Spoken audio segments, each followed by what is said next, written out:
Yeah. Oh, sorry. No, yours is unlimited. Everyone else is 5 minutes. Okay, we've gone over for the broadcast. That's all right. Order, order. I call Helena Dollimore to move the motion. Thank you, Dr. Huck. It is a pleasure to serve under your chairship. I beg to move that this House has considered women's health. Women's pain is too often dismissed, recorded as emotional, misunderstood and misdiagnosed. It's got to change. Those are the words of my friend, Professor Geeta Nargand, an expert in women's health who joins us today, and it sums up well the issues that we are here to talk about. Ahead of this debate, the House of Commons put out a public call for evidence, and we have been overwhelmed by over 800 responses in just a few days. That shows the strength of feeling on this matter and how much women in this country want to see more focus and more prioritisation given to women's health. While I am focusing my comments in today's debate on the state of women's health in this country, it's also worth putting on record our concern for the awful situation that many women around the world find themselves in. I can never forget seeing the maternity theatre run by Save the Children in Yemen, where women gave birth between airstrikes. In many parts of the world, women struggle to access the most basic care, the most basic of reproductive rights and healthcare, and the struggle for better women's health is not one that stops at our borders. We have heard stories from women up and down this country of not being believed, not getting diagnosed, and then difficulties obtaining treatment when they do finally get that diagnosis. Before coming on to some of the specific areas of women's health that need to be addressed, I want to highlight the underlying themes that are too common in so many of these cases. For too long, women have had to fight to be believed and be taken seriously, which can result in them losing their jobs, it can affect their relationships, their mental health and their well-being. So many women have got in touch to share their stories of going through endless appointments, endless referrals in search of a diagnosis. During the long waits, women wait needlessly in pain and in huge suffering, and for some, sadly, the long wait has proved fatal. As this Labour government takes welcome action to tackle long gynaecological waiting lists, we are committed to improving inequalities in many areas of women's health. It's worth pointing out that the number of women currently stuck on the hugely long gynaecological waiting lists in this country, if you lined them all up, would stretch from London all the way to Exeter. What a shocking indictment of 14 years of Conservative failure. Several women in their submissions shared their stories of having their symptoms dismissed by doctors or clinicians as simply due to hormones, or even imagined in their psyche, only for the real diagnosis of a very serious rare cancer to come later on. I wish to share one story from my friend, the late great Baroness Margaret McDonough. Margaret attended her GP on several occasions complaining of painful headaches, but was dismissed by her GP time and again as it related to her hormones. Tragically, Margaret was later diagnosed with a brain tumour, a glioblastoma, and we all wish that this could have been caught earlier and Margaret could still be with us today. Anyone who knew Margaret will know what a force of nature she was, and it shows the scales of the issues facing women in accessing healthcare that even she was dismissed. We have heard similar stories from women eventually diagnosed with ovarian and blood cancer, with the delayed diagnosis damaging their chance of successful curative treatment. Many women eventually diagnosed with endometriosis also shared similar stories. In their 2020 report of over 4,000 women who had received a diagnosis, the charity Endometriosis UK found that almost half of women had visited their GP 10 or more times before receiving a diagnosis. 70% had visited over 5 times, and 20% reported seeing a gynaecologist 10 or more times before getting a diagnosis. Another common barrier for women is the lack of research and data about women's health.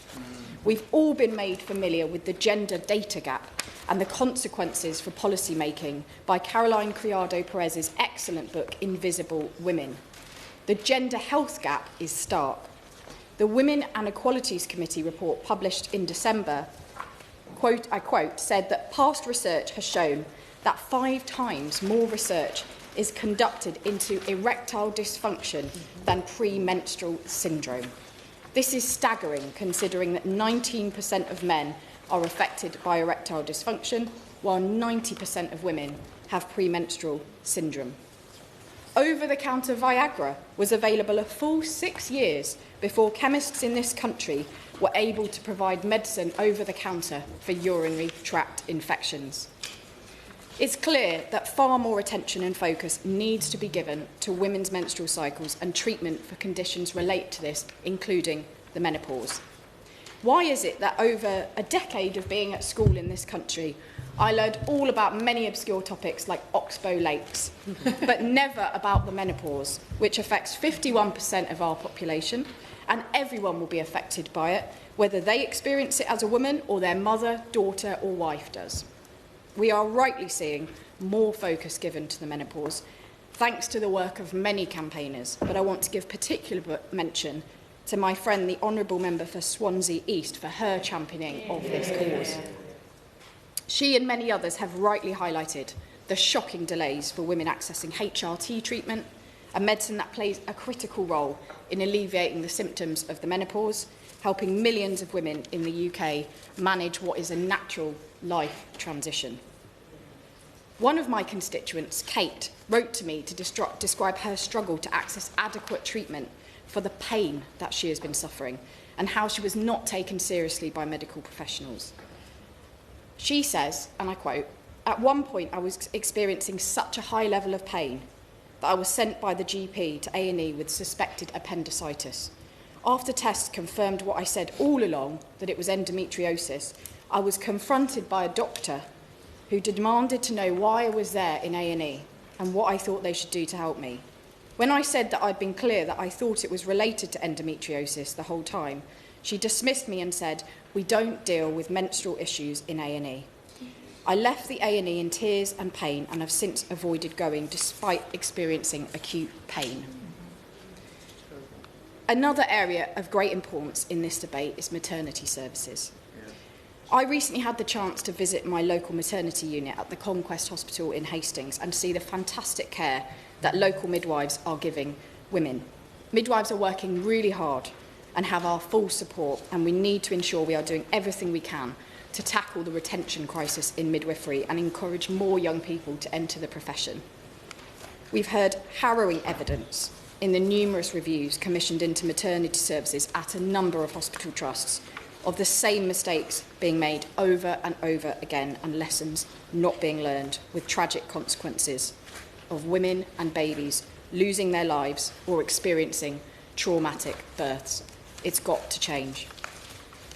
The landmark report of the all-party parliamentary group on birth trauma in the last Parliament set out for the first time the shocking impact that traumatic births have had on women and their families and what needs to change to prevent it. Often these tragic cases were a result of an unhealthy obsession in maternity units with not intervening. And I must point out to this House how damaging this obsession has been for many women. The report made many important recommendations, and I hope the Government will be looking closely at those recommendations. And I want to pay tribute to those in the all-party group in the last Parliament for the work that went into that and those women who shared their stories, as to all the women that have shared their stories as part of the House of Commons call for evidence in this review. We have looked through all of them, and I know many members will be sharing stories later as well about experiences from their own constituents. It's also worth pointing out that there are some brilliant examples of women's healthcare that we have had shared as well. And I want to pay particular mention to Dr. Warner from the Rye Medical Centre in my constituency, who was mentioned by a number of women who got in touch with me as being a champion of women's healthcare, and as a result having a huge waiting list of women waiting for appointments with her because word of mouth had spread about how she prioritised this issue. Maternity services is, of course, not the only area that we've seen shocking scandals exposed in women's health. And I know that we will hear today from members who have been campaigning for justice for the women who were victims of the mesh and sodium valproate scandal. We've also heard a number of shocking stories from women as part of their submissions of an inability to access basic contraception, long waits to access the healthcare that they have the right to access, and also challenges in women's mental health services. I know we have many members wishing to speak in today's debate, Chair, so I will end by summing up and saying that it's clear we need to see far more attention given to women's health. I'm looking forward to hearing the contributions from other members of the stories from their constituencies and hearing how this Labour government will be working to ensure women get the support and treatment that they have the right to. Yeah. The question is that this House has considered women's health. Everyone who wants to speak is bobbing because we are calculating the time limit depending on how many... Okay, in that case I call Alice MacDonald. Thank you, Dr Hook, and it's a pleasure to serve under your leadership, and I thank the members of Hastings and Rye for securing this important debate. As we've heard for far too long, women have been paying the price of an NHS that simply isn't working. And women know this. Half of women have said in a survey that I saw that they believe their health is treated as second class. Okay, 4 minutes. And our economy is paying the price too. There are many areas we could focus on, and I want to focus on one particular area, the often very challenging journey that people experience when trying to have a baby. More than 3.5 million people in the UK go through some kind of fertility challenge, and that obviously has a huge impact on women. This can be for a variety of reasons, and it's often heartbreaking. There's no one-size-fits-all approach in addressing fertility, but the NICE guidelines are clear that for women under 40 with a clinical diagnosis requiring IVF or unexplained infertility for 2 years, 3 NHS-funded cycles of IVF should be funded. The guidelines also recommend that women between 40 to 42 should be offered 1 cycle of IVF on the NHS, subject to some conditions. Yet the reality is a postcode lottery. It is down to local integrated care boards to decide their approach. And only around a quarter of ICBs in England offer a full 3 cycles. The east of England, where my constituency is, has the lowest proportion of NHS-funded cycles, and my own ICB of Norfolk and Waveney offers 2 cycles. In other areas, for example, North East London, the full 3 cycles are funded, whereas in areas like Hampshire, it's only 1. So, recent data tells us that less than 27% of IVF patients receive NHS funding nationally. When we think about our NHS, that is a huge anomaly. That means most patients are paying for their treatment. And other factors also come into play. Inequalities are stark in terms of access and outcome for black and ethnic minority patients, as well as those in female same-sex relationships. So this postcode lottery does need to end. And we must address those inequalities in access to NHS funding. There also needs to be greater education for healthcare professionals around fertility when it comes to diagnosis and treatment, and for people themselves, so patients have the choice and they know what to do when it comes to their own fertility. Beyond medical treatment, there is also not enough support in the workplace, and we really do need a whole-of-government approach to this issue. It's not just the Department for Health, it's so many other areas, including, importantly, the Department for Employment. There's no legal right to time off right now for fertility treatment, and currently, under the Equality Act Code of Practice, fertility treatment is compared to cosmetic dental surgery. That means many employers treat fertility treatment as something that's nice to have, an elective choice. Instead, it should be treated as a medical procedure that is needed. I've heard stories of women losing their jobs simply because they've attended an IVF appointment. So that needs to change, and that's why I'm campaigning with Fertility Matters and other Fertility Matters at Work for a change in the law so that people, and in particular women, have that right to paid time off for fertility treatment. I've met the Minister for Employment to discuss this issue, and I welcome continued engagement with this government, and I hope the Minister would also meet with us to discuss these demands. And many companies already do this, including Centrica, E.ON and Cadon, because they know it makes sense for productivity and happiness at work. We know almost 1 in 5 people end up leaving their jobs because of the impact of fertility treatment. I did also just want to touch, I know my colleague here will touch on it, but the other aspects of the journey in terms of miscarriage. We do need to have a right to time off for miscarriage before 24 weeks because it causes such huge trauma that you don't recover from straight away. It takes time, and women need to be given that time. I want to briefly just touch on 30 seconds I've got on gynaecology in my own area of Norfolk. The situation is dire. We have the worst waiting list, the worst wait for gynaecology treatment in England. We are nowhere near the 92% target of 18 weeks. It is 44% in Norfolk and Waveney. research that I got from the House of Commons Library showed that over 1,000 patients have been waiting over a year in Norfolk and Waveney, and that has a massive impact on women's health. So I'll have to stop there. I did want to talk about Women's Health Hub, but I'm sure others will. But there are so many issues, but when it comes to fertility and gynecology, we simply cannot wait. Our manifesto promised that we wouldn't neglect women's health again, and I'm sure that we will live up to that promise. Yeah. With a time limit of 4 minutes and the clock is counting backwards, Jim Shannon. Madam Chair, first of all, pleasure to serve under your chairship. Can I congratulate and thank the Honourable Lady for Hastings and Rye for leading the debate today and for setting the scene incredibly well. I want to welcome the Minister to her place. I think this might be our first official engagement as Minister, and if it is, I wish you well in the new role that you play. And also to welcome the Shadow Ministers from both parties. I think the Shadow Minister in particular, he and I have seen to spend every Thursday afternoon about this time in a debate. But again, it's a pleasure to be here. As my party's health spokesperson, coming to solutions and discussing these issues are of a major importance to me. So I believe it's important to get a full perspective. And to get the full perspective, of course, I wish to give some facts and figures about Northern Ireland, which will replicate what the Honourable Lady has said, by the way. Many will be aware, Madam Chair, that health is a devolved issue. That doesn't mean, of course, that our central government allows for the devolved administrations to be left behind.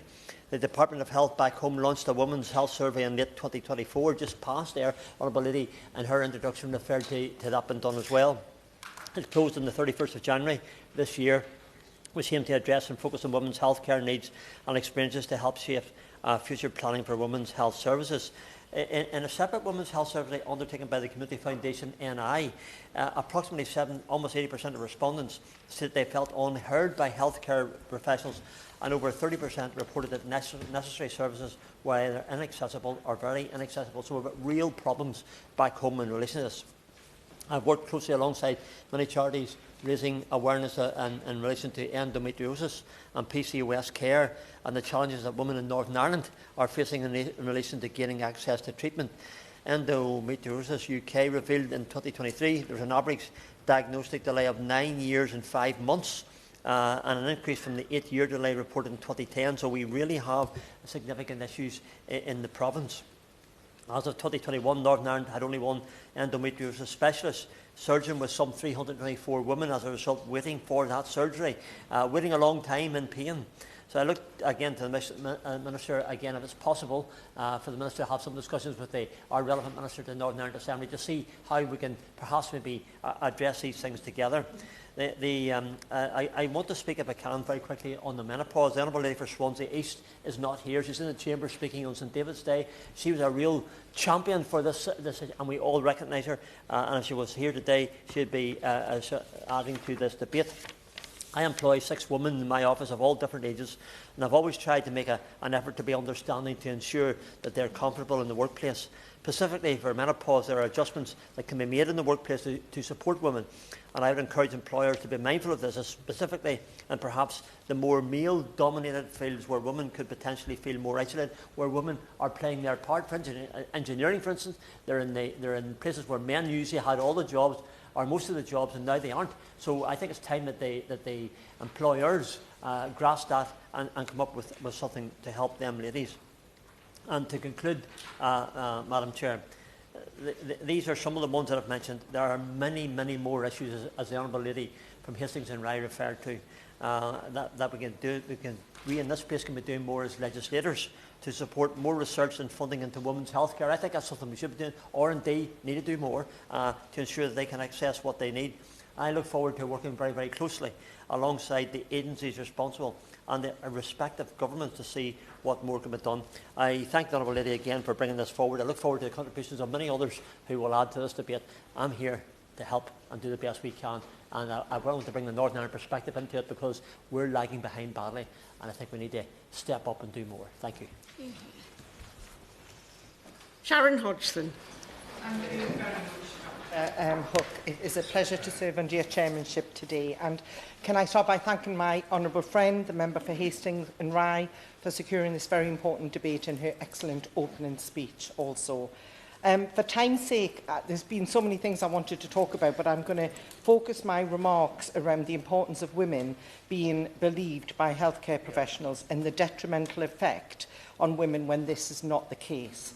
The UK has the largest female health gap in the G20, and this is attributed in part to the misdiagnosis of conditions in women.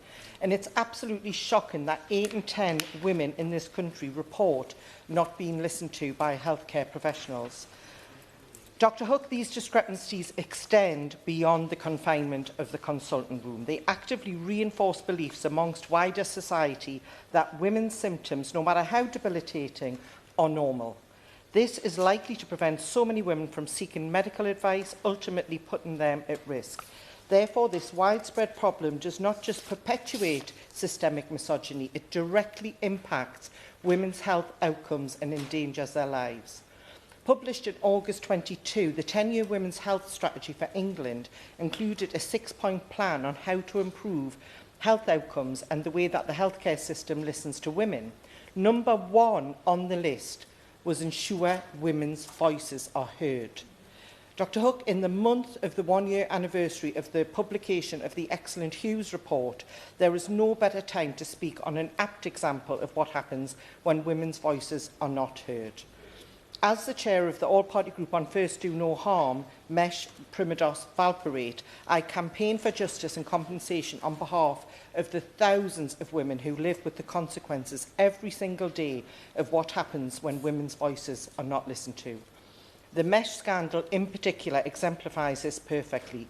To set the scene, it is believed 40,000 women in this country could be affected by Mesh damage and complications. 10,000 of these women have been left with disabilities as the mesh is cut into their organs and their nerves. I hear from mesh-impacted constituents who describe desperate situations of poverty, depression and isolation as a result. Many have lost their jobs, their marriages and their trust for a service which is supposed to be there for us when we are sick, not make us sick. Perhaps even worse is the treatment of these women when they realise it was the mesh that is causing their health complications. These women are then reported being gaslit, undermined and ridiculed when trying to sort out a mess they had no part in making or even consenting to in most cases. Amongst these thousands of mesh-injured women is my own mum. I personally sat next to her at our local hospital and watched her be gaslit and undermined by her original surgeon when she first sought help with her pain and symptoms. Despite now having had her mesh removed by the wonderful Dr. Susie O'Neill in London, the complications sadly don't stop there. The way mesh attaches itself to our organs has been likened to the way chewing gum gets caught in our hair, so it's almost impossible to fully remove it. As such, regardless of the removal, my mum, now 80, is still struggling and, in her own words, will never be the same again. The important point, Dr Hook, is that had my mum and the thousands of others affected been men suffering horrendous pain as a result of a medical procedure, I really do not believe that dismissal on such a scale would have occurred, nor do I believe that compensation and recognition of this scandal would be such a painfully slow process. So I want to put on record before I finish my gratitude to my friend who recently retired from the other place, Baroness Cumberledge, for all her work on this. But I will leave it there as I'm out of time. Thank you. Rosie Duffield. Thank you, Dr Hook, and it is a real pleasure to serve under your chairship today. Congratulations to the member from Hastings and Rye for securing this debate, one of only a handful to tackle women's health in general. Since I came to this place, women's health has been a big focus for me, whether it's the devastating and shocking findings of the Kirkup review into East Kent Hospital's maternity care, setting up the APPG of birth trauma, the plight of women who now have no recourse to any healthcare or medical treatment in Afghanistan, the women whose health and well-being means precisely nothing to the warring factions in places like Tigray, the tenacious mothers who have tirelessly fought for changes to sodium valproate labelling, female cancers, vaginal mesh, menopause, the mental stress and health toll on WASPs or 1950 women, FGM, domestic abuse survivors, all of these and so much more are health issues that affect the majority of the population who are female. And for the avoidance of doubt, let me be clear, by female, I mean women, adult human females, the kind who have a cervix and who definitely do not have a penis. Despite being 51% of the population, women's health services are frequently deprioritised, with the healthcare model based on a default male, with women existing within a system built around men. Inequalities in health outcomes between men and women are frankly scandalous. Women are more likely to experience common mental health conditions, are more likely to be misdiagnosed, are more likely to receive less pain medication after identical procedures, and are more likely to be undertreated for pain by doctors compared to men. A perfect example of how women must exist within a healthcare system built for men is heart attacks. I have recent experience of this with my dear friend Nikki Clark experiencing a heart attack in January. She's now tirelessly campaigning because women are less likely to be admitted to hospital when they complain of chest pain compared to men, and have more than double the rate of death within 30 days following a heart attack. Medical professionals know that heart attacks present very differently in women compared to men, and yet the classic symptoms are listed in campaigns as specific to men only. Recent trends in the collection of data highlight how vital the accurate recording of this is in a medical context. Women's health issues all arise from our specific biology. A man cannot get ovarian cancer and a woman cannot get prostate cancer, for example. And while it may be considered good manners, kind and courteous to refer to those who identify as a different gender in the way they prefer, for the specific purposes of recording vital and potentially life-saving data, we must accurately record patients' biological sex. Otherwise, trans patients may miss being called for screening for sex-specific conditions, and that has potentially fatal consequences. This has been highlighted by Professor Alice Sullivan, who was commissioned by the last government to tackle the issue of recording sex data, including in the NHS.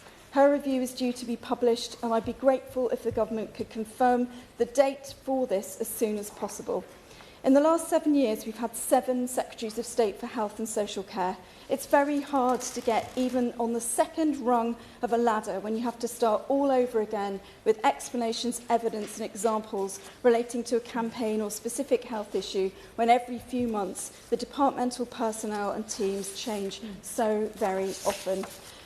So women here will keep campaigning, keep holding debates to push women's health further up the agenda, and I will keep working with the Birth Trauma Association, MASIC and others to help end the postcode lottery and extreme inequalities for Black and South Asian mothers experiencing what should be straightforward and perfectly safe childbirth.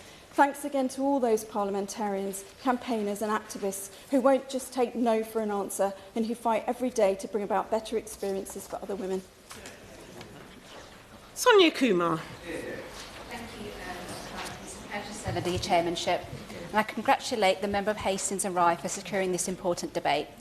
Today I want to talk about the stigma and embarrassment of women's incontinence, stress incontinence, urinary fecal incontinence, double incontinence, and it affects so many aspects of your life, where you go out, how much time you spend out, your relationships, your sleeping patterns, and of course the effects of your mental and physical health. Working as an NHS physiotherapist, I spoke to women about the incontinence when I did back screening, and I heard over and over again that women felt a overwhelming sense of shame, the fear of the smell, the sense of being dirty, the fear of always having to check your pad to make sure it's in place and it hasn't leaked down your leg. And it's estimated that a third of women in the UK are living with urinary incontinence. That means someone in this room will have these symptoms. A third of women suffer a pelvic floor disorder after childhood birth, including urinary incontinence, pelvic organ collapse, and only 17% of women actually sought help. So I would recommend any woman who is seeking help and is suffering to seek professional help from your GP or specialist. What we don't talk about when it comes to incontinence, both for fecal and urinary, it's the psychological problems, the low self-esteem, the anxiety, the depression, the sexual problems, the social isolation, the physical problems, the screen breakdowns, the falls of having to get to the toilet as quickly as possible. But we also know there's an economic case that's also very compelling at the moment. Research shows that every £1 spent on women's health services will return up to £13 back into our emergency services by reducing women going to A&E and going to GP appointments. So what do I propose as a clinician? Physiotherapy, of course, as a physiotherapist. Physiotherapy is a first line of intervention preventing mild to moderate incontinence and collapse. It's therefore essential that we have women's health and physiotherapists in hubs locally as they're getting rolled out. We should also look at urinary and faecal incontinence as a multifaceted approach where women's mental health, physical health, lifestyle, caffeine, dietary, the bladder incontinence all gets addressed. And that referrals to when you need the most help to secondary care, to a surgeon, is optimal. I think we also need to get the first line of treatment into incontinence into our high streets, making it more accessible for women to be able to get self-referrals on your high streets as quick as possible and not having a barrier to speak to a healthcare professional or a GP, and that you can go in to a pharmacist on the high street and say, I've got incontinence, what can we do to help? And I welcome the government's steps for women's health hubs, but I think we need to go further by making sure there's a national campaign that women know that these hubs exist. In my lasting remarks to women who are listening to this Westminster Hall debate, you are not alone and there is no shame. And as a nation, we can't allow women to feel shame or embarrassment about this topic any longer. Incontinence is common. So can my honourable friends please join me in my mission in breaking the silence, end the stigma and eliminate the anxiety of incontinence. You're a whole house. Thank you, Dr. Hunt, and thank you, Honourable Member for Hastings and Rye, for bringing forward this very important debate. The UK currently has the largest gender health gap in the G20 and is in the 12th highest in the world. It is really high time we focus on these disparities.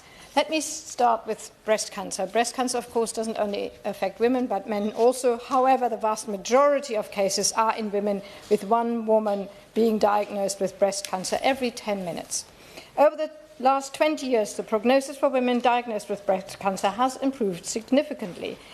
Women diagnosed with primary breast cancer today are 66% less likely to die from the disease within 5 years. That is encouraging news, but we can't stop here. Detecting breast cancer in its early stages drastically improves a woman's chance to survival. But young women face huge challenges when it comes to being diagnosed. This is particularly harmful because not only are younger women more likely to develop aggressive forms of the disease, but they are also more likely to be diagnosed at a later stage when the tumour are larger and have spread to the lymph nodes. As a result, younger women have a significantly worse prognosis, a higher risk of recurrence and a greater chance of death compared to older women. Even more alarming, cancer cases in women under 50 have increased by nearly 80% worldwide over the last 30 years. In the UK, breast cancer diagnoses in women under 50 have been steadily rising, and in 2013 we saw over 10,000 cases for the first time. Yet, despite this growing trend, routine breast cancer screening still doesn't begin until women turn 50. And why do we start so late?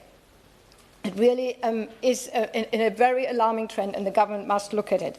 I know that the advice on the decisions of who to screen is made by the UK National Screening Committee, and I have been assured that it will be looked into, but I mentioned this today because I want to urge the government to make progress. Another issue impacting many women in Bath is gynecological care. A new report from the Royal College of Obstetricians and Gynecologists said the UK has a gynecology care crisis with over 750,000 patients currently waiting for treatment for a serious condition. On that point, will the Honourable Member give way? I'm happy to give way. Thank you. My constituent, a GP, got in contact after she recently had to cut specialised contraception services in her practice due to national insurance hikes and inadequate funding. The services were running at a loss, making them unsustainable. Does my right honourable friend agree with me that this lack of funding is short-sighted, will harm health outcomes, and that all women should have equitable access to contraception? Well, I couldn't agree more. We already have a crisis, and this will only exacerbate the crisis. So it is right to highlight it today, and I thank my honourable friend for raising it. My Bath constituents are at particular risk. It has occurred in the recent report that waiting for an appointment has now doubled since the COVID pandemic. That is another serious trend that the government needs to look at. A constituent of mine recently reached out to me about the length of time it takes to get an endometriosis diagnosis in the NHS. and it has been already mentioned today. This is not a bath problem alone. Far too many women wait far too long. The government needs to look at this. In better news, Dr. Haag, the National 2024 Maternity Service found that Bath's Royal United Hospital has received a top CQC rating over its treatment of patients. The survey found that those giving birth felt confident and trust in staff during their care at the RUH. There was also praise over the dignity and respect people were treated with, and I would like to give my gratitude and congratulations to the RUH and all the staff for setting such a brilliant example. In a debate like this, Dr. Howe, I cannot, as a chair of the eating disorder APPG, leave out eating disorders, which again affect more women than men, but of course not only women suffer from it. One issue of particular concern is online platforms recommending harmful eating disorder-related content to young users. The Centre for Countering Digital Hate, who I met with just this week, has recently published research on the dangerous eating disorder videos recommended by the YouTube algorithms. They set up an account for a 13-year-old girl searching for body image and dieting content and finding that of the next videos recommended by the YouTube algorithm, 1 in 4 were for harmful eating disorder content. That, again, is very alarming. I urge the government to look into this and hold these powerful digital platforms to account. In 2025, it is not acceptable that there is continuing disparities in women's health and young women's health in particular on this issue, and I urge the government to take action. Thank you. Okay, with the newly, I'm sorry to do this, reduced time limit of 3.5 minutes. Katrina Murray. Thank you very much, Dr. Harkin. It's a pleasure to serve under your chairship. And also, I would like to congratulate my honourable friend, Member for Hastings and Rye, in securing this vital debate. In the time that I've got available to me, I want to be able to concentrate on the importance of delivery. The honourable member for Strangford spoke very eloquently about the experience in Northern Ireland, and as a Scottish MP, it's only appropriate that I talk about my own constituency and my own constituents' experience. In 2021, the Scottish Government published its Women's Health Strategy, and the intent of that strategy was absolutely sound. In November 24, the Scottish Government provided the final report for this plan, measuring what they'd delivered. And I looked at this in preparing for the speech and looked in particular at one of the topics that comes up regularly in my inbox, endometriosis. The pain that particularly younger women are living with and the difficulty that there is to get onto the referral pathway, and when you're on that pathway, the waiting time that there is. The Scottish Government strategy details an endometriosis clinical pathway for women, which was launched in January 23, and it was rightly lauded at the time. However, the Scottish Government has got a habit of announcing and launching brand new shiny things, which are then not delivered operationally. There was a review date of January 24 on the pathway, and I couldn't find any evidence of that review ever having happened.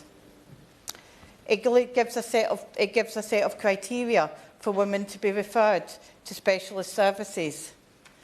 But with when you've got those symptoms and you're declaring those symptoms to these GPs, they're still not getting that referral. When you actually get onto a waiting list, it's endless. Unlike experiences in England, where waiting lists are starting to go down, in Scotland they're not.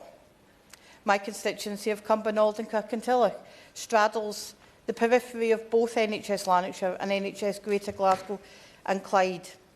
A Scottish average is that 65% of referrals for specialist gynaecological services wait more than 12 weeks at first appointment. Most of them wait an awful lot longer than that, where the number of clinics are certainly less than they were when I worked in the service 30 years ago. One of my constituents informed me after fighting for a year with her GP to get a referral to a specialist service. She waited for a year before she then decided to go private, travelling abroad for treatment because she couldn't stand the uncertainty and couldn't stand the pain. That's just one case from my inbox. Many, many more. Pathways and strategies are good, but they need to be delivered. Now, I know my honourable friend, the Minister, and I am assured that this Government is focusing on delivery and not just strategy and a publication that be held up. And I welcome this. Thank you. Paul Kohler. Thank you, Dr. Huck. It's a pleasure to serve under your chairship. I also thank my former colleague on Merton Council, the Honourable Member for Hastings and Rye, for securing this important debate. As the proud father of 4 daughters, the solitary man in a family of 6, I'm acutely aware of the inequalities between the sexes when it comes to health provision. The evidence is clear. Our health system does not accord women equal priority to men.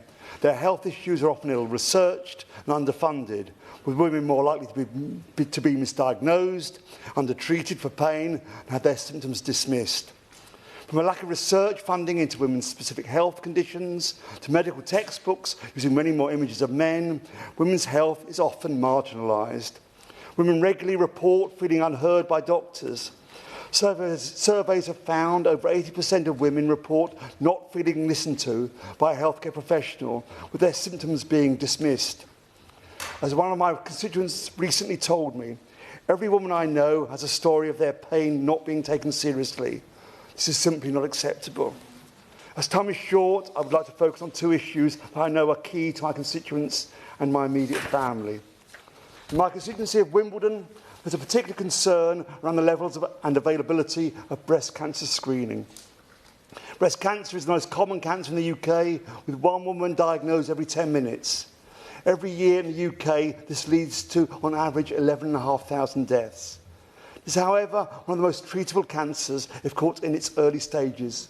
As I saw with my wife, Samantha, who was diagnosed and successfully treated almost a decade ago, breast cancer is a disease where screening programmes work and are cost-effective. In Merton, however, where most of my constituency lies, there are genuine concerns about the effectiveness of the breast screening programme, with more than 40% of eligible women failing to attend when invited to do so. This is partly due to the fact Merton is one of the only boroughs in London to not have a specific breast screening cancer centre, despite it being recommended by NHS reports a number of times. Now, I acknowledge they are working on this and looking at the potential of using a mobile screening unit in the meantime. However, there is still no firm commitment, and each day's delay means more breast cancer going undiagnosed and women's lives being jeopardised. Finally, as it's Eating Disorders Awareness Week, I would like to focus on how this terrible disease impacts women, as women, particularly young women, are at the highest risk. As my wife and I have seen in our own family, those who take the often difficult step of reaching out for help are too often told nothing can be done. They are not ill enough to be treated, as the resources are not there. With an underlying message, they should starve themselves more, wait until they are thinner. They will not be taken seriously until their condition has deteriorated further. At which point, it is, of course, more dangerous, more damaging, more difficult and more doubtful whether they will ever recover, as eating disorders have the highest mortality rate of any mental illness. I focused in my speech on the 2 aspects of women's health which my family has most experience. In finishing, I want to emphasise the broader point with which I began. We have an unequal healthcare system in which women are treated second best and often marginalised, and that simply must change. Order. Sarah Owen. Thank you, Dr. Hart. It's a pleasure to see you in the chair. And I want to start by thanking the incredible member for Hastings and Rye for bringing this important debate to us today. As the chair of Women and Equalities Committee, I want to focus on our 2 reports that have had a real focus on women's health, because as we have heard, we have got some way to go to improve things. The first one was an inquiry into the need for miscarriage bereavement leave. And it is something that I know campaigners across the House have been calling for a number of years.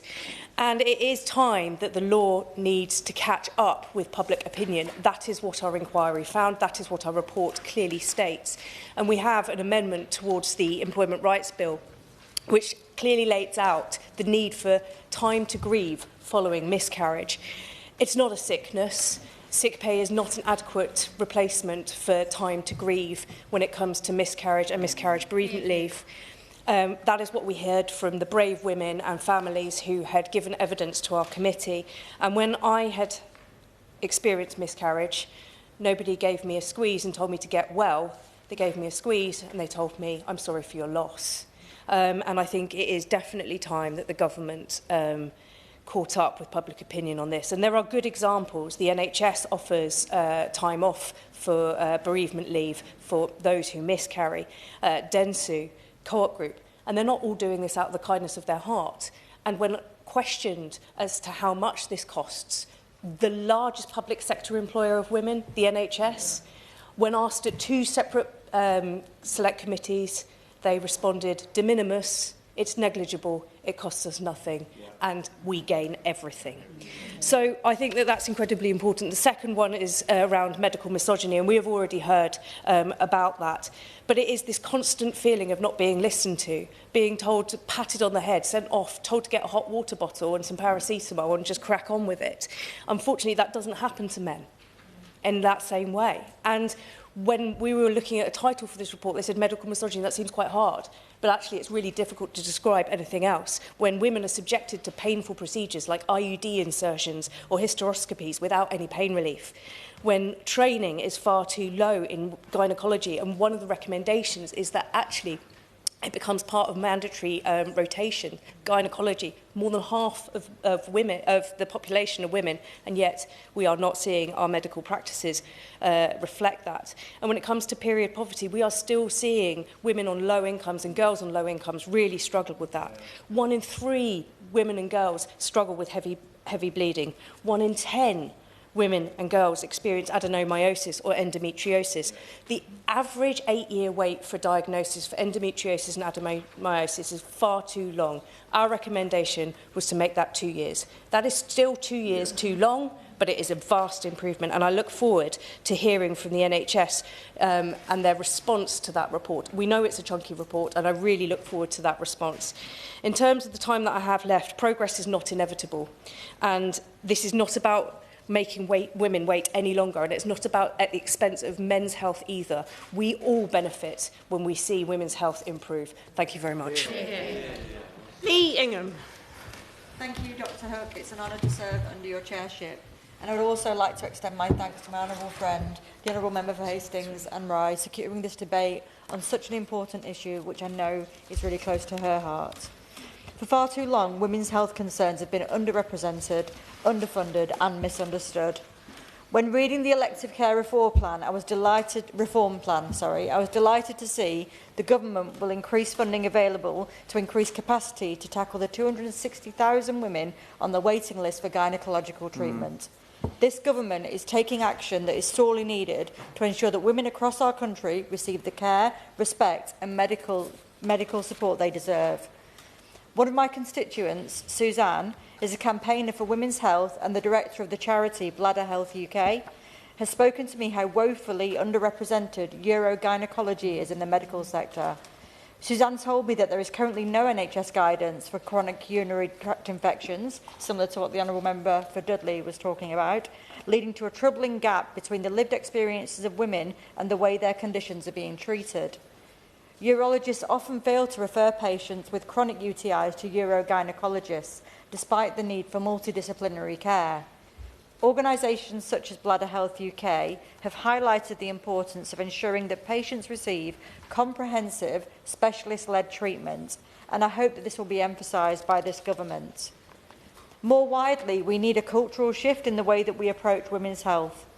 There is a huge gap between research and study. Friends of mine have told me that they're left scouring the internet and American medical journals to find a cure for their chronic UTI, simply because the approach to UTIs by GPs is so severely lacking. It's tough to understand the true scale of the problem because of how absent the research is. The government has stated that women are leading in senior positions in the National Institute for Health and Care Research, which is a really promising step. However, this must be matched by a laser-focused commitment to women's health. We need targeted research, better training for medical professionals, and a system that listens to and prioritises women's concerns. Women make an immense contribution to our society, in our social networks, in our economy and in our institutions. Yet far too many are doing so whilst in chronic pain and discomfort. What could they achieve if they have not been held back by scandalously poor understanding of their medical needs? If we get this right for women, everybody will benefit. Chris Vince. Thank you, Dr Huck, for your chairmanship, and I thank my honourable friend from Hastings and Rye for bringing this really important debate to the House today. In my first MP surgery, I spoke to Debbie, who was a victim of the pelvic mesh scandal. I was horrified by her story and how thousands of women like her not only suffered enormous life-changing pain, but also for many felt they were left without a voice, that their concerns were dismissed, and that they just weren't being taken seriously. Yeah. Since then, I have had half a dozen women from Harlow constituency alone come forward with similar stories. However, the issue of women not being listened to goes far further than the pelvic mesh scandal. In fact, it probably goes far further than the issue of women's health. I am deeply disappointed. In fact, I would go as far to say I am ashamed to hear so many stories from so many women in Harlow, my constituency, and beyond, who tell me that their chronic pain is going undiagnosed. And they are being told terrible things like, it's just your period, or it's just your hormones, or you'll be fine, go home, put your feet up, have a paracetamol.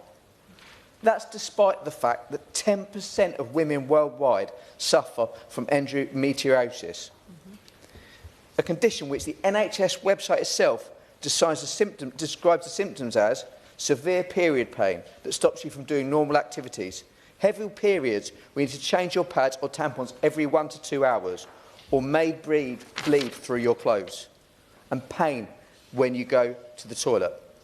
The World Health Organization describes endometriosis as being able to decrease quality of life due to severe pain, fatigue, depression, anxiety and infidelity. Some individuals with endometriosis experience debilitating pain that prevents them from going to work or from going to school. I think it's fair to say, Dr Huck, that a lay down and a paracetamol doesn't quite cover it. Yeah. The fact that some women are having to wait for up to 8 years for a diagnosis makes this even worse. It can result in women, the negative impact it has on women's mental health is unimaginable. The need for antidepressants, and particularly young girls, which we've heard about in previous speeches, are particularly being ignored. I met with Nicola, who is an acupuncturist in my constituency, and she spoke of a number of patients, women that came to her, who felt that they were being ignored. And frankly, in 2025, that is just not right.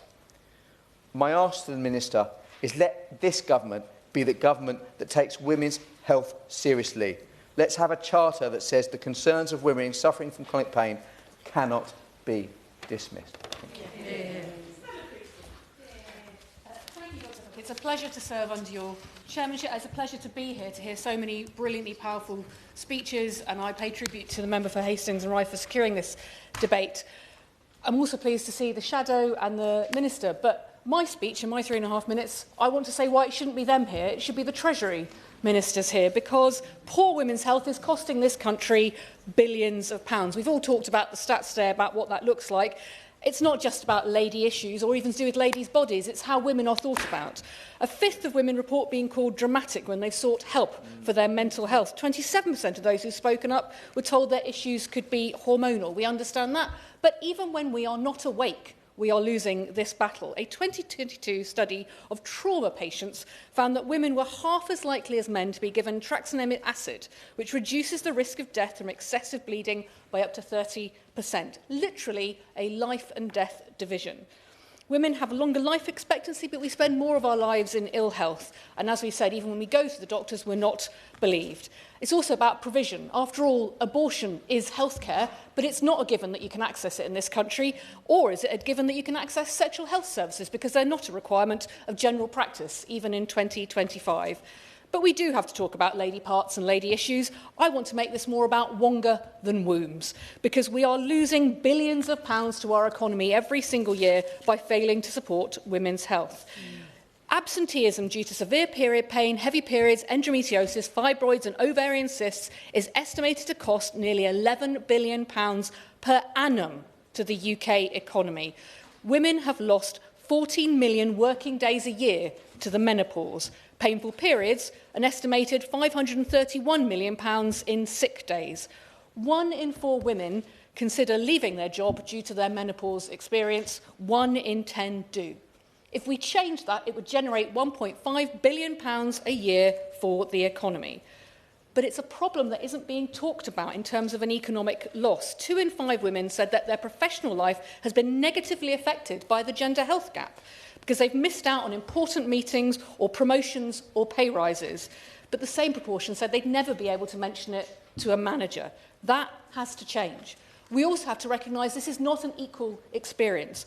Black and Asian women in our communities, we know about the brilliant 5 Times More campaign about maternity services and the shocking experience they have. But actually, it's not just about maternity, where we see women from the global majority experiencing negativity. Women from those communities are twice, and in some cases 3 times more likely to experience those long-term conditions that can negatively affect working, whether it's chronic pain, anxiety, hypertension, osteoarthritis, diabetes, and morbid obesity. Changing the record, making this an economic issue, could change the lives of millions in this country and help our GDP, which helps the lads as well.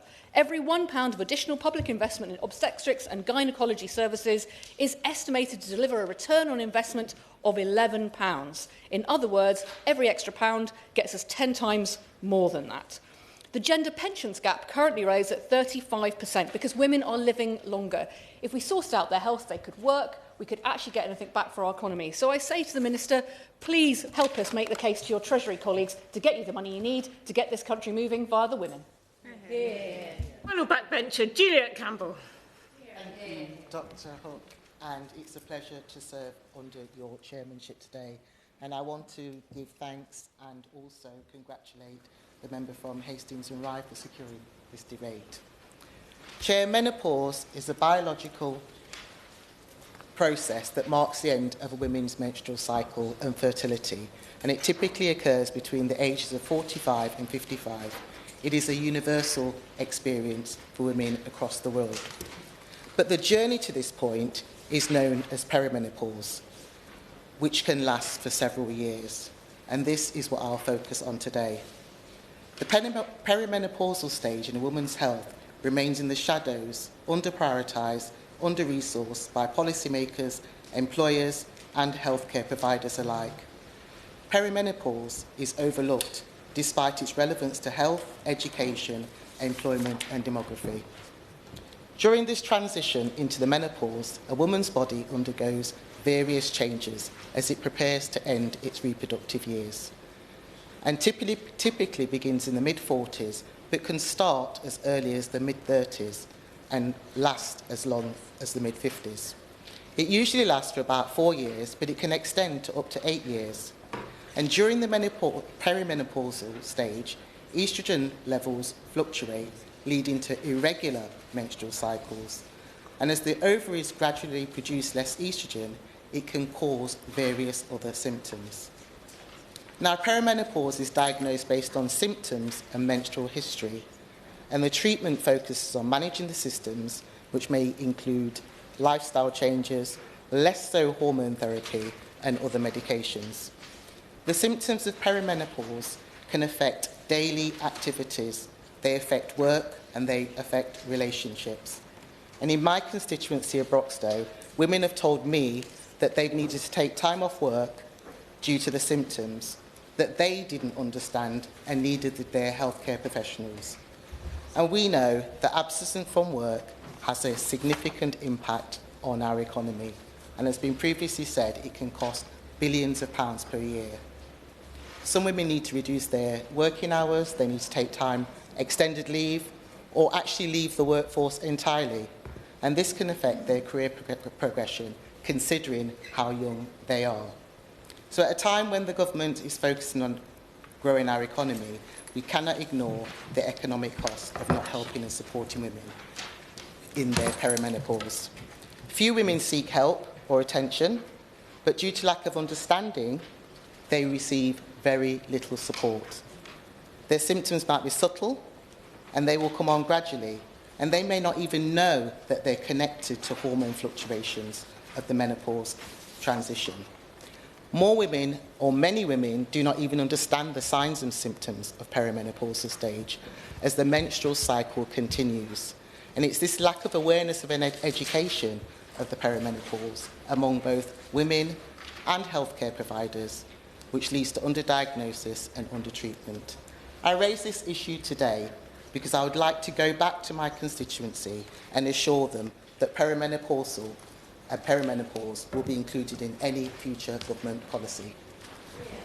First of our front benchers for the Lib Dems, Jess Brown-Fuller. Oh, thank you, Chair. It's lovely to see you in the chair and to welcome the Minister to her place as well. I'd like to thank the Honourable Member for Hastings and Rye for securing this important and timely debate and for giving a passionate and well-informed speech to open the debate. Women's health has been overlooked for far too long, and today's discussion is an opportunity to highlight the urgent action needed to address this crisis in women's health, with International Day due to be celebrated next week.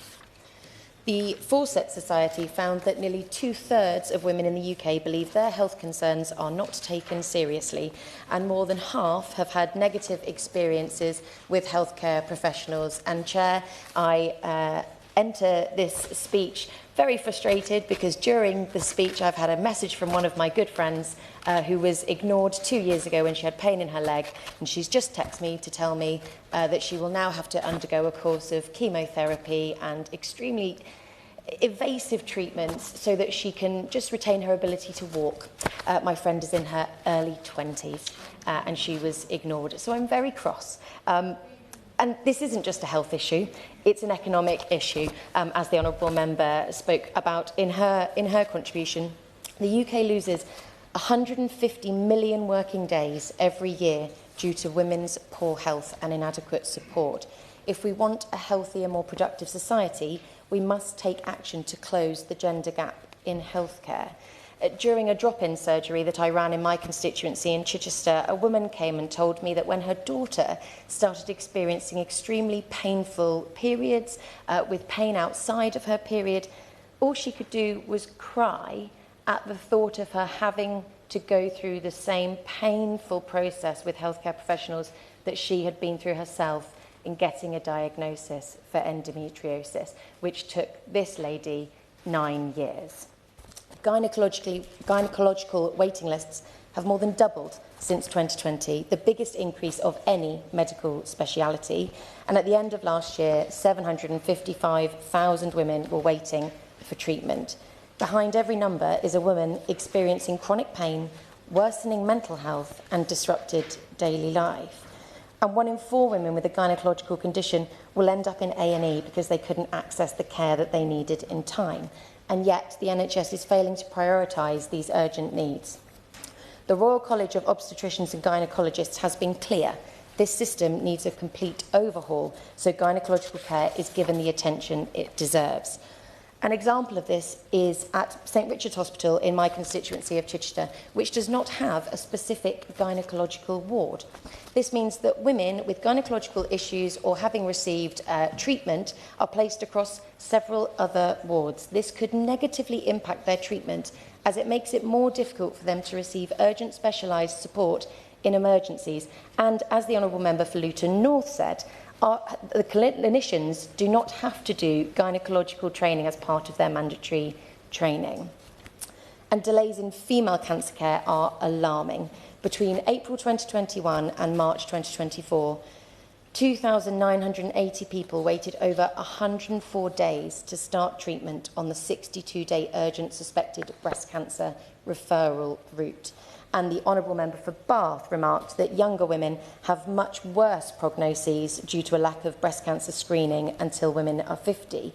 For ovarian cancer, the average wait from GP referral to treatment is 69 days, one of the longest delays for any cancer. These prolonged waits are not just unacceptable, they have life-altering consequences.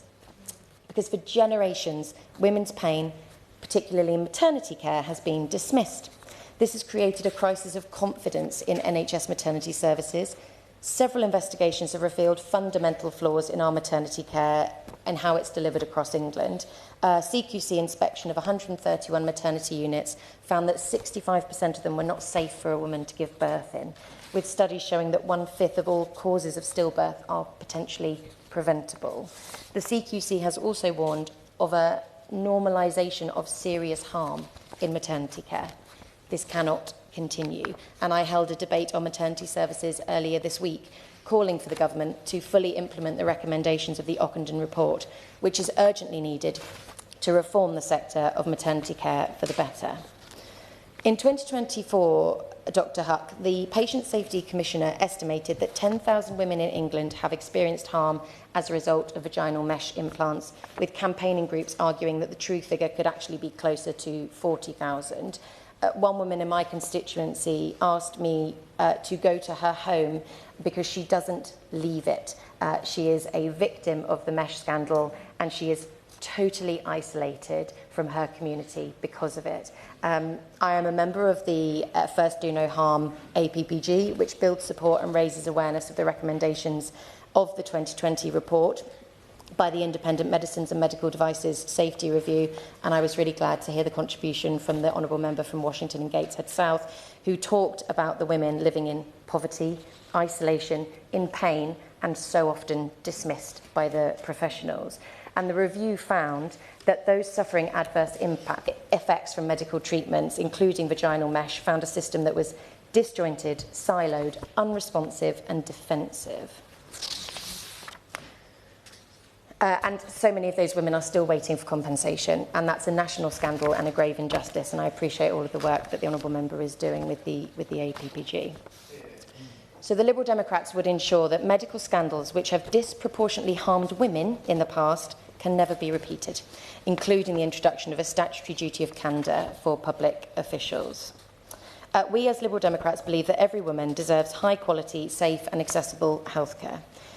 We would try and tackle the maternity care crisis by addressing chronic understaffing, improving retention and modernising outdated facilities, and we will continue to press the government to expand access to screening for conditions like breast and cervical cancer. And we would make a serious commitment to investing in women's health research. For too long, the gender gap in medical knowledge has left women without the answers or the treatments that they need. So faster diagnoses and better treatment pathways for women's cancers and gynecological conditions must be a priority for this government, not an afterthought, because this is not just about healthcare, it's about basic dignity, fairness and justice. Women should not have to fight to be heard when it comes to their own bodies, and it's time to put women's health front and centre of the NHS. Thank you. The official opposition, Dr. Luke Evans.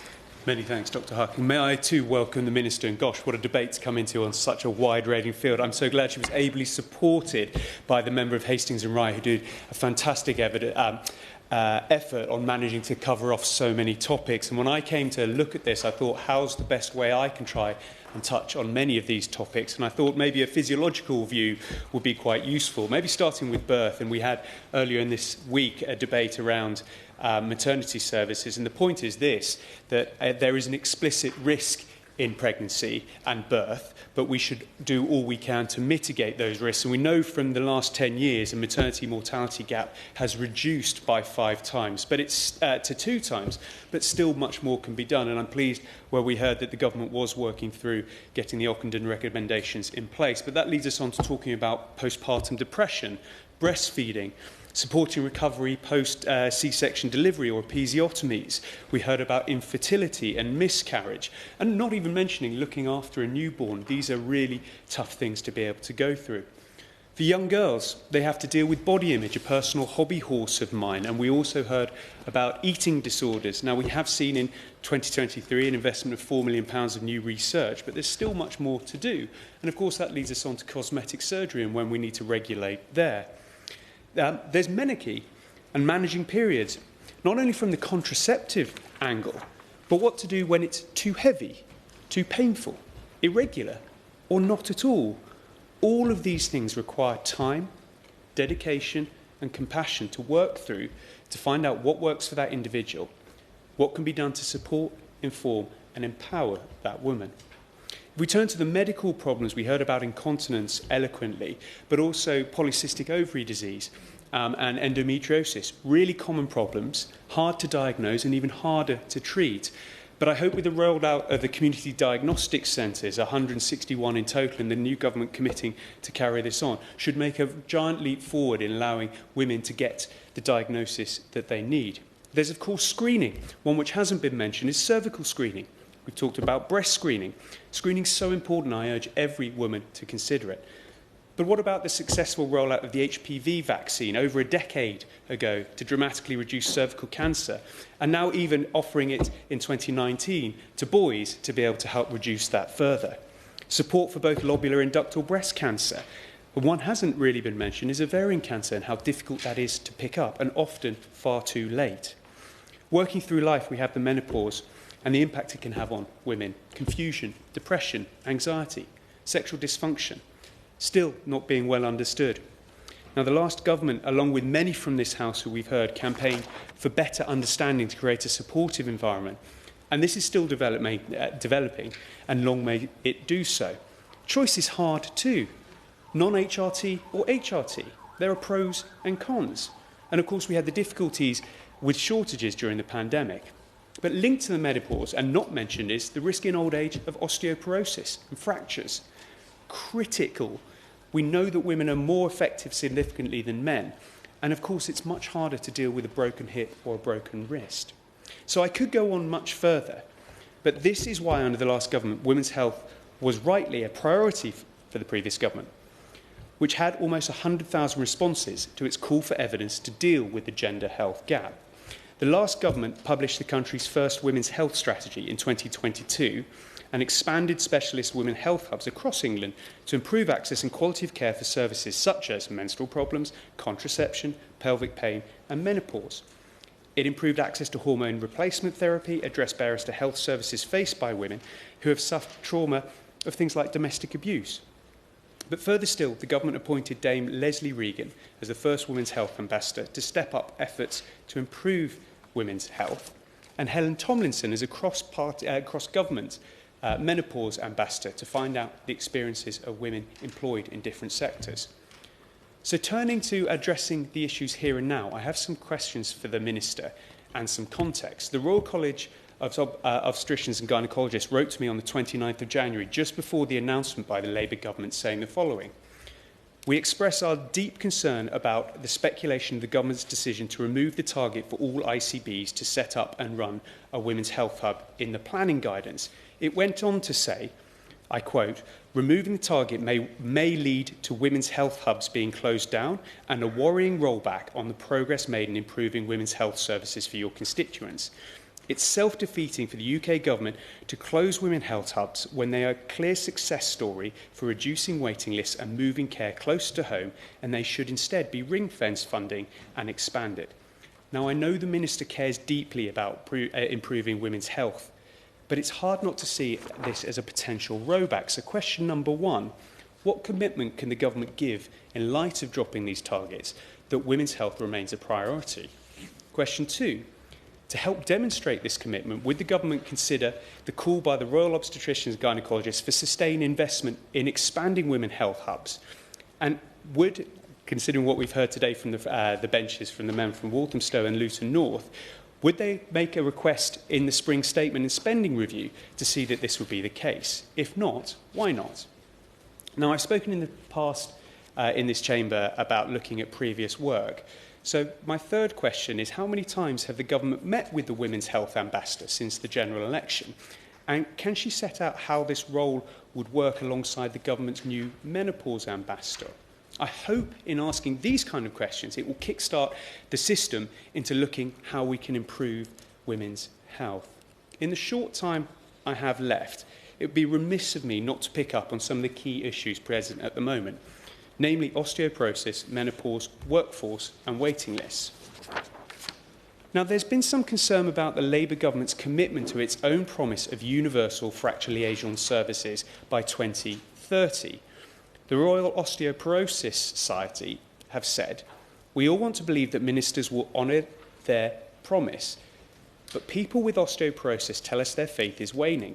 It doesn't need to be like this. We appeal to Wes Streeting to restore trust and confidence in their specific measurable pledge that he campaigned on and for which many people voted." So question 4. I'm really sorry, I'm really tight on time. Question 4, could the Minister kindly clarify and confirm and commit to the promise? And if not, why not? When it comes to menopause, the Women's Strategy was announced in 2022, and the then Shadow Health Secretary and now current Health Secretary asked, and I quote, "I challenge the Secretary of State to go further than the proposal he outlined in training incoming medical students and incoming doctors. What plans did the government have for clinicians who are already practising? We need to upskill the existing workforce, not just the incoming workforce. However, let us be clear, informing clinicians is no good if we do not also improve access to hormone replacement therapy. So where is the action in the strategy to end the postcode lottery for treatment?" End quote. As we're now 8 months into the Labour government, question number 5 is, could I ask when this strategy document he talked about will be produced and presented to the House?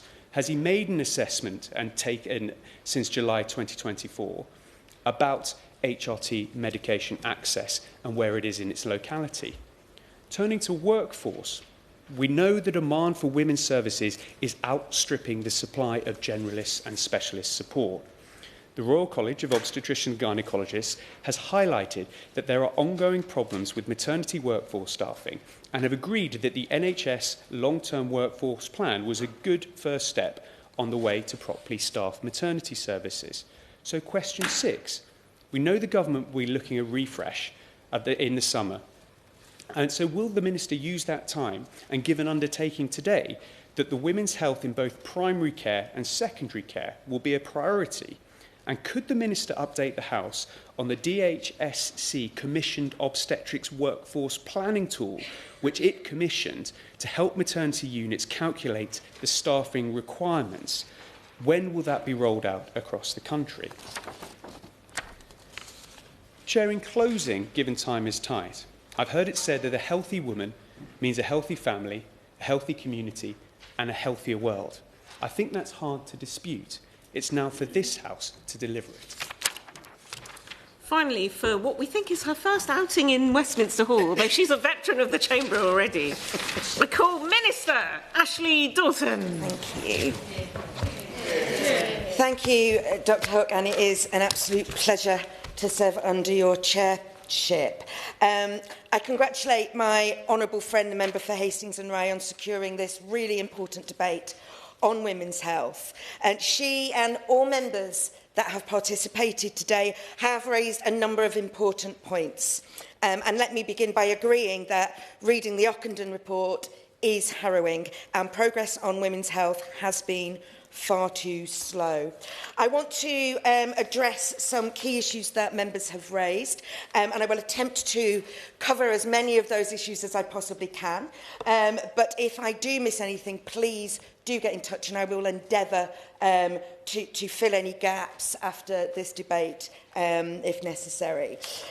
So my honourable friend, the member for Hastings and Rye, initially raised the story of our very good friend Margaret McDonough and the experience that she had and how that feeds into the medical misogyny that has been highlighted on a number of occasions. In addition to that, it was really powerful to listen to my friend for my honourable friend, the member for Washington and Gatesmead South, who made this really important focus on women's voices and how important it is that women's voices are heard in this in this space. And alongside that, what those voices can lead to is that really important issue that my honourable friend, the member for Stafford, raised, which is around that cultural shift that underpins all of this. The honourable members for Strangford and Cumberland and Kirkhinnock raised the issue around the devolved governments, and we are committed to closer working between the UK and all the devolved governments and sharing insight and best practice to cut waiting lists right across the UK. My honourable friend for Cumbernauld and Kirkhinnock that's right, don't you apologise. Also raised, along with the honourable member for Wimbledon, issues around eating disorders and women in online content and some of those issues. We know that the government inherited a broken NHS with patients waiting for too long for eating disorder treatment. The 10-year plan, which I'll be referring to as well, will overhaul NHS online safety and will overhaul the NHS. And the Online Safety Act will prevent children accessing harmful online content on eating disorders. The Honourable Member for Canterbury raised the issues of the differences in heart attack symptoms between men and women, and NHS staff can now access guidance through the British Heart Foundation, and there are specific learning sessions available to support training. NHSE always ensures clear messaging on atypical symptoms in women and all public campaigns, and training on heart attacks and the identification of gender and sex is a core part of the cardiology curriculum.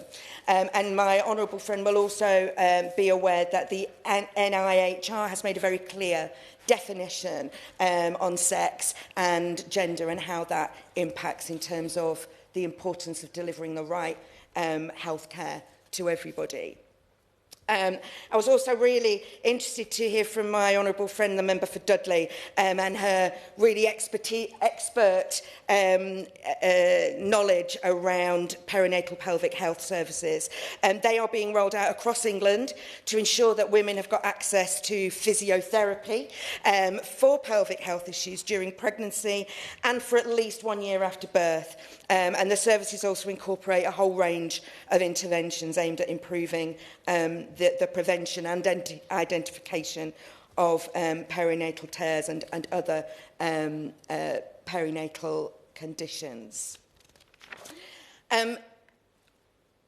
The chair of the Select Committee, my honourable friend, the member for Luton, raised the recent Women Inequalities Committee report, and we welcome this report. It's something we take extremely seriously. We're grateful to everyone who has given their time and expertise to the inquiry and for the thoughtful recommendations that the committee has made. My department has looked closely at the findings, however chunky that might be, and has worked with NHS England to consider those recommendations and develop a government response which I can assure her will be published very soon.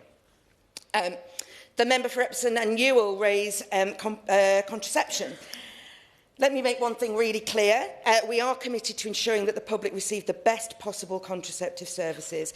It plays a vital role in women managing their gynecological health, and since 2023, the NHS Pharmacy Contraception Service has allowed pharmacists to issue ongoing supplies of contraception that have been prescribed by GPs and sexual health services. That service was relaunched in December 23 and will be continued. We've also talked about fertility issues. Access to fertility treatment across the NHS has been varied across England, and funding decisions are made by integrated care boards based on the clinical needs of the people they serve.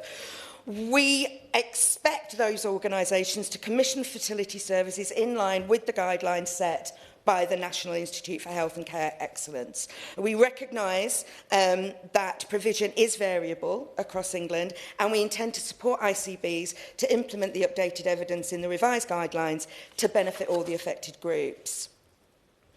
We talked about birth trauma, and we recognise the significant physical and psychological consequences of this and the devastating impact that it has on women.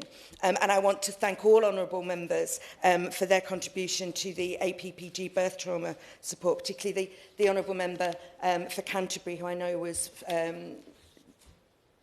was very much involved and intrinsic in that report. This government will ensure that lessons are learned from recent inquiries and investigations, including that APPG report, and that women and their families' experiences are listened to and woven into our efforts to improve services. Because, Dr Hook, for too long, women have been let down by their healthcare. The system is broken, it does not work for them. This government is committed to fixing women's health as a key part of building an NHS fit for the future.